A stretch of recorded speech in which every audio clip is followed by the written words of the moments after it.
جیسے کہ حضرت مجدد الفسانی رضی اللہ تعالیٰ عنہ آپ فرماتے ہیں کہ قیامت تک تشریف لانے والے اولیاء پر جو فیضان ولایت ہے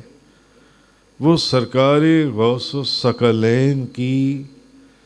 وساطت سے تقسیم ہوگا۔ قیامت تک جو اولیاء کے اوپر فیضان ولایت ہے وہ حضور غوث اعظم کی وساطت کے بغیر تقسیم نہیں ہو سکتا، وہ حضور غوث اعظم کی وساطت سے تقسیم ہوگا۔ اور حضرت مجدد الفسانی فرماتی ہیں کہ یہ مرتبہ خاص حضور غوث اعظم شیخ عبد القادر جیلانی کے ساتھ مخصوص ہے کہ تمام قیامت تک آنے والے جو اولیاء کرام ہیں ان پر فیضان ولایت آپ کی وساطت سے تقسیم ہوگا۔ تو آپ فرماتے ہیں اس وجہ سے آپ کو سید الاولیاء کہا جاتا ہے، اولیاء کے سردار، اولیاء کے بادشاہ۔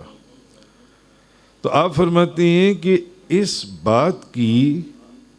کشفی طور پر بھی اور علمی تحقیق کے طور پر بھی اہل اللہ نے تصدیق کی ہے۔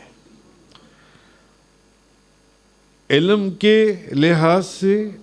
مفسرین، محدثین، علماء، محققین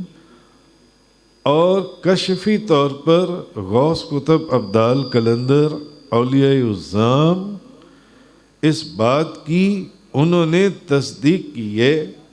کہ قیامت تک کے آنے والے اولیاء کے اوپر جو فیضان ولایت ہے وہ حضور غوث الثقلین کریم الطرفین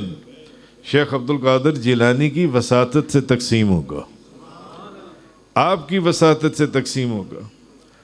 اور اسی چیز کا جو کرکس ہے وہ اعلیٰ حضرت امام احمد رضا خان صاحب بریلوی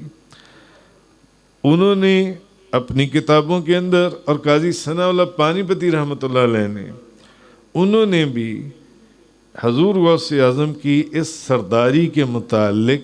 لکھا ہے۔ انہوں نے اچھا یہ سرداری کیا چیز ہے، پہلے تو آپ یہ سمجھ لیں کہ حضور غوث اعظم کی میں نے اپنی کتاب کے اندر کتاب محسن بزبان محسن کے اندر ایک خرقہ ہے جو حضور غوث اعظم شیخ عبد القادر جیلانی کو عطا فرمایا گیا، اور یہ جو خرقہ ہے یہ خانوادہ اہل بیت کی ایک چشم و چراغ ہیں، اور ائمہ میں سے 11ویں امام ہیں امام حسن عسکری، انہوں نے اپنی زندگی کے جو آخری لمحات تھے انہوں نے وہ مقدس خرقہ اور اپنا مصلی جو ان کا وارث تھا اس کے حوالے کیا، اور میں فقط حضور غوث اعظم کی محبت میں امام حسن عسکری کے مزار پر حاضری دینے کے لیے گیا۔ ویسے یہ علیحدہ بات ہے کہ میں نے کم و بیش 11 کے 11 اماموں کی بارگاہ میں حاضری دی ہے، حضرت علی کرم اللہ وجہ الکریم،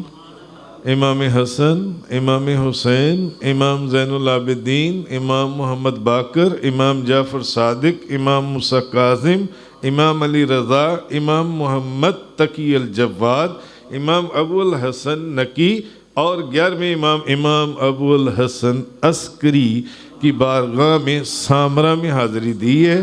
اور ان 11 اماموں کی بارگاہ میں دنیا کے مختلف ملکوں کے اندر حاضری دی ہے۔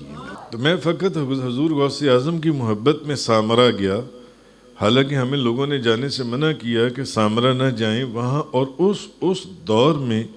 جب وہاں سے 100 میں سے مشکل سے 10 بندے ہی زندہ واپس آتے تھے، باقی 90 مار دیے جاتے تھے، قتل کر دیے جاتے تھے اس راستے کے اندر۔ ہمیں اس ملک میں لوگوں نے منع کیا کہ سامرا نہ جائیں، حالات بہت، مگر ہم گئے، اور یہ آپ سرکار کا فیض ہے کہ آج آپ کے سامنے بیٹھے ہوئے ہیں۔ تو حضرت امام حسن عسکری نے اپنی زندگی کے آخری جو لمحات تھے ان میں وہ مقدس خرقہ جو ان سے وہ انہوں نے اور اپنا مسلح جو ان سے وہ انہوں نے اپنے وارث کے حوالے کیا اور فرمایا کہ 5ویں صدی کے اخیر میں عراق کی سرزمین میں ایک عارف باللہ کا ظہور ہونے والا ہے جس کا نام عبد القادر اور لقب محی الدین ہوگا. یہ امانت بحفاظت تمام اس تک پہنچا دی جائے، یعنی کہ وارث آگے در وارث یہ ان تک پہنچا دی جائے. اور آپ نے پہلے ہی صدیاں پہلے فرما دیا کہ اس کا نام عبد القادر ہوگا، لقب محی الدین ہوگا اور عراق میں پیدا ہوگا. یہ خرقہ وہاں تک پہنچا دیا جائے. اب یہ وہ خرقہ تھا جون سا ہے، اور یہ 499 شوال ایک امین وقت کے ذریعے حضور غوث اعظم کی بارگاہ میں یہ امانت پہنچا دی گئی جون سی ہے. اصل میں یہ خرقہ تھا کیا؟ یہ ولایت کی نیابت جو اہل بیت کے اندر امانتاً چل رہی تھی، امانتاً حضرت علی کرم اللہ وجہ الکریم سے امام حسن، ان سے امام حسین، ان سے امام زین العابدین، ان سے امام محمد باقر، ان سے امام جعفر صادق، ان سے امام موسیٰ کاظم، ان سے امام علی رضا، ان سے امام محمد تقی الجواد، ان سے امام ابو الحسن نقی، اور ان سے امام ابو الحسن عسکری تک یہ خرقہ پہنچا تھا جو ان سے. تو یہ ولایت کی وہ نیابت تھی جو اہل بیت کے ائمہ کے اندر چل رہی تھی، جسے عالم غوثوی میں حضور غوث اعظم شیخ عبد القادر جیلانی کو عطا فرمانے کے اوپر فیصلہ ہو چکا ہوا تھا. اور امام مہدی جو 12ویں امام ہیں، امام مہدی کے تشریف لانے تک، کہ جب تک حضرت امام مہدی نہیں رہتے،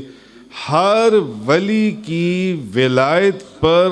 مہر ثبت کرنے کا عہدہ حضور غوث اعظم شیخ عبد القادر جیلانی کو عطا فرمایا گیا.